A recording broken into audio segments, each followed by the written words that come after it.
Alright guys, so I'm happy to say that the Seagull RTF bundle turns out to work just fine. You have to do a lot of setup.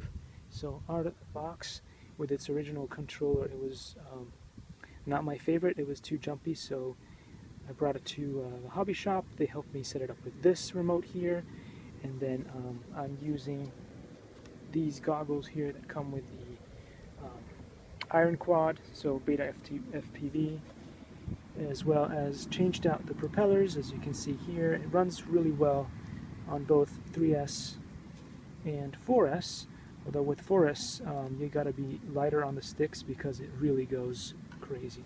So the other thing that was wrong out of the box was the camera was pointed all the way up here, and that's not good for beginners, especially if you're using the goggles that came with the kit.